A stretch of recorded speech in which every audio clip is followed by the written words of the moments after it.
ನಮ್ಮ ಜೊತೆ ಅಪರೂಪದ ಸಾಧಕ ಇದ್ದಾರೆ, ಯುವಕ ಬೈಕ್ ರೇಸರ್ ಉಲ್ಲಾಸ್. ಅವ್ರನ್ನೇ ಮಾತಾಡ್ಸ್ತಾ ಹೋಗೋಣ, ಏನ್ ಹೇಳ್ತಾರೆ ಅಂತ ಹೇಳಿ. ಥೈಲ್ಯಾಂಡ್ ಹೋಗಿದ್ರಿ, ಸೊ ಹೇಗಿತ್ತು ಎಕ್ಸ್ಪೀರಿಯನ್ಸ್?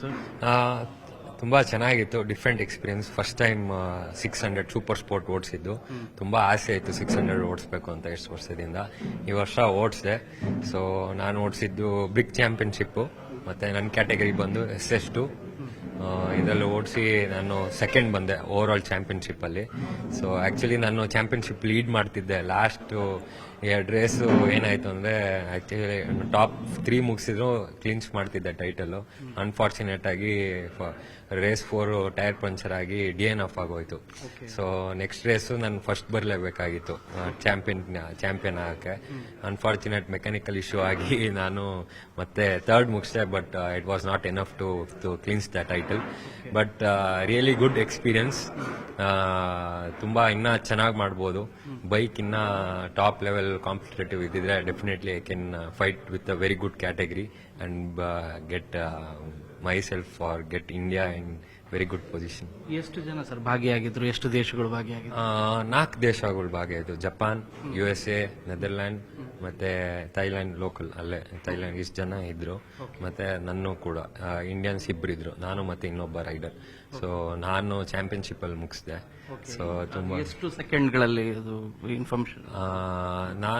ನನ್ನ ಕ್ಯಾಟಗರಿ ಬಂದು ನಾನು SS2 ಓಡಿಸ್ತಾ ಇರೋದು. ಸೊ ಅದರಲ್ಲಿ ಟಾಪ್ ನಾನು ನನ್ನ ಟೈಮಿಂಗ್ ಬಂದು I was just 0.610 of with the winner. ಯಾಕಂದ್ರೆ ನಾನು ಫಸ್ಟ್ 2 ರೇಸ್ ವಿನ್ ಮಾಡಿದೆ. ಅದಾದ್ಮೇಲೆ ನೆಕ್ಸ್ಟ್ ರೇಸು ನಂದು ಗೇರ್ ಲಿವರ್ ಇಶ್ಯೂ ಆಗಿ I could not finish, but second ಬಂದೆ. ಬಟ್ ಏನಂದ್ರೆ ಬೈಕ್ ಸ್ವಲ್ಪ ಅಷ್ಟು ಕಾಂಪಿಟೇಟಿವ್ ಇಲ್ಲ ಅಂದ್ರೆ ಕಾರಣದಿಂದ. ಏಜ್ ಇಂದ ಸರ್ ಇದನ್ನ ನೀವು ಪ್ರಾಕ್ಟೀಸ್ ಮಾಡಿದ್ವಿ? ಯೂಶಲಿ ಏನ್ ಮಾಡ್ತಾರೆ ಪೇರೆಂಟ್ಸ್, ಇದಕ್ಕೆ ಅಲೋ ಮಾಡಲ್ಲ, ಬೇಡ ಅಂತಾರೆ. ನಾನು ಪ್ರೊಫೆಷನಲ್ ಆಗಿ ಸ್ಟಾರ್ಟ್ ಮಾಡಿದ್ದು 21 ಇಯರ್ಸ್. ಸೊ ಅದು 2019 ಇಂದ ಇಲ್ಲಿವರೆಗೂ ನಾನು ಮಾಡಿದ್ದೀನಿ ಲಾಸ್ಟ್ 7 ಇಯರ್ಸ್. ಸೊ ನಾವು ಇಟ್ ಇಸ್ 28 ಇಯರ್ಸ್. ನನಗೆ ಇವಾಗ 28 ಇಯರ್ಸ್. ಸೊ ಏನಂದ್ರೆ ಅಲ್ಲಿ ಇಂಟರ್ನ್ಯಾಷನಲ್ ಅಲ್ಲೇ they start from 4 years. So 4 years. So ಇವಾಗ ಒಬ್ಬ ವರ್ಲ್ಡ್ ಚಾಂಪಿಯನ್ಶಿಪ್ಗೆ ಹೋಗ್ತಾನೆ ಅಂದ್ರೆ ಒಬ್ಬ ಅಲ್ಲಿ ಇಂಟರ್ನ್ಯಾಷನಲ್ ನಮಗೂ ಏನ್ ಕೊಡ್ತಾರೆ ಅಂದ್ರೆ ಎಕ್ಸ್ಪೀರಿಯನ್ಸ್. ನಮಗೆ ಲ್ಯಾಕ್ ಆಫ್ ಟೂಲ್ಸ್ ಅಂದ್ರೆ ಒಂದು ಟೈರ್, ಇನ್ನೊಂದು ಬೈಕ್. ಒಂದು ಅಲ್ಲಿ ಇಂಟರ್ನ್ಯಾಷನಲ್ ಅಲ್ಲಿ ನಾನು ನೋಡ್ದಂಗೆ ಒಂದು ಗೋಕಾ ಟ್ರ್ಯಾಕ್ ಅಲ್ಲಿ ಅವ್ನು 4 ವೆರೈಟಿ ಬೈಕಲ್ಲಿ ಟ್ರೈನ್ ಮಾಡ್ತಾನೆ. So you get 4 different of variety of training, ಮತ್ತೆ ಡಿಫ್ರೆಂಟ್ ಕೈಂಡ್ ಆಫ್ ಟೈರ್. ನಾನು ಏನ್ ಸ್ಟ್ರಗಲ್ ಮಾಡಿದಂದ್ರೆ ಈ ವರ್ಷ ಟೈರ್ ಮತ್ತೆ ಬೈಕ್. ಇಂಡಿಯಾದೆಲ್ಲ ಬೈಕೇ ಇಲ್ಲ ನಂಗೆ ಪ್ರಾಕ್ಟೀಸ್ ಮಾಡಬೇಕು ಅಂದ್ರೆ.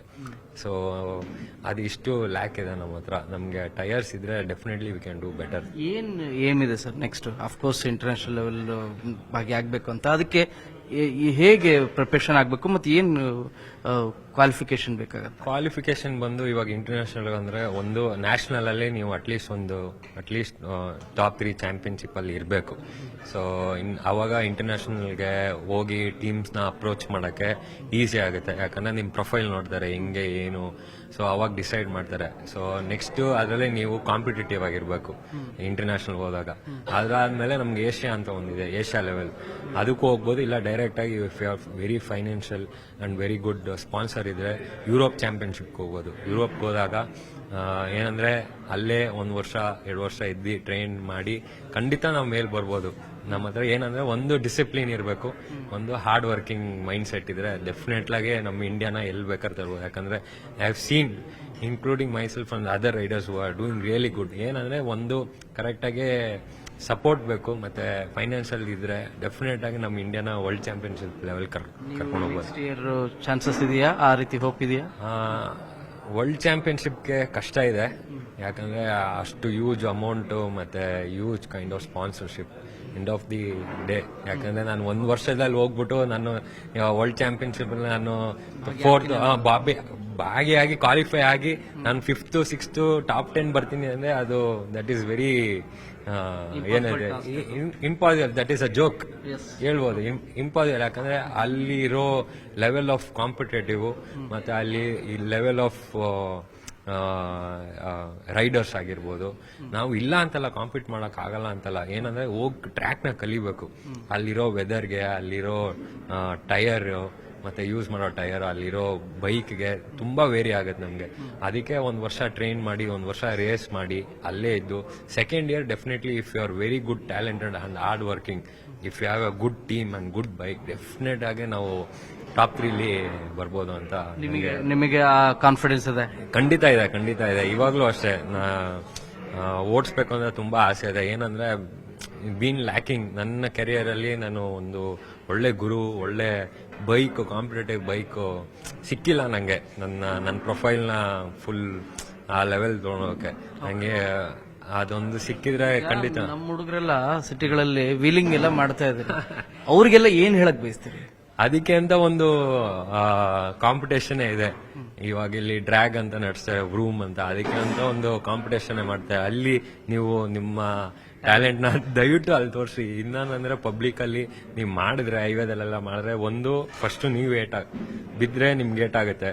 ಇನ್ನೊಂದು ಪ್ರಾಪರ್ ಆಗಿ ಗೇರ್ಸ್ ಹಾಕಿ, ಹೆಲ್ಮೆಟ್ ಹಾಕಿ, ಒಳ್ಳೆ ಬೂಟ್ ಹಾಕಿ, ಹೆಲ್ಮೆಟ್ ಹಾಕಿ, ಪಬ್ಲಿಕ್ಗೂ ಕೂಡ ಪ್ರಾಬ್ಲಮ್ ಆಗುತ್ತೆ. ಹೇಳ್ತೀನಿ. ಇನ್ನೊಂದು ಫಸ್ಟ್ ಅವ್ರಿಗೆ ಏಟು, ಆಮೇಲೆ ರೈಡರ್ಗೆ, ಅದಾದ್ಮೇಲೆ ಪಬ್ಲಿಕ್ಗೆ, ಅದಾದ್ಮೇಲೆ ಇನ್ನೊಂದು ಏನಕ್ಕೆ ಪಬ್ಲಿಕ್ ನೀವು ಮಾಡೋದ್ರಿಂದ ಅವ್ರಿಗೆ, ಇವಾಗ ನಮ್ಮಂತವ್ರಿಗೆ ಕೆಟ್ಟ ಹೆಸರು.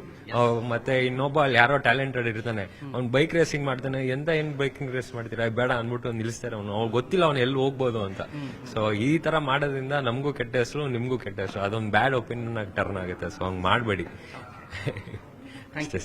ಇದು ಬೈಕ್ ರೇಸರ್ ಉಲ್ಲಾಸ್ ಅವರ ಮಾತು. ಬೆಂಗಳೂರಿಂದ ಕ್ಯಾಮರಾ ಪರ್ಸನ್ ಗುರುಶೇಖರ್ ಜೊತೆ ಶರಣು ಹಂಪಿ, ನ್ಯೂಸ್ 18.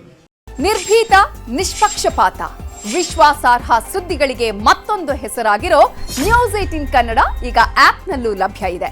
ದಯವಿಟ್ಟು ಇಲ್ಲಿರೋ QR ಕೋಡ್ ಅನ್ನ ಸ್ಕ್ಯಾನ್ ಮಾಡಿಕೊಂಡು ಆಪ್ ಡೌನ್ಲೋಡ್ ಮಾಡೋದಕ್ಕೆ ಮರಿಬೇಡಿ. ನಿಮ್ಮ ಬೆಂಬಲ ಹೀಗೆ ಸದಾ ನಮ್ಮೊಂದಿಗಿರಲಿ. ಧನ್ಯವಾದ.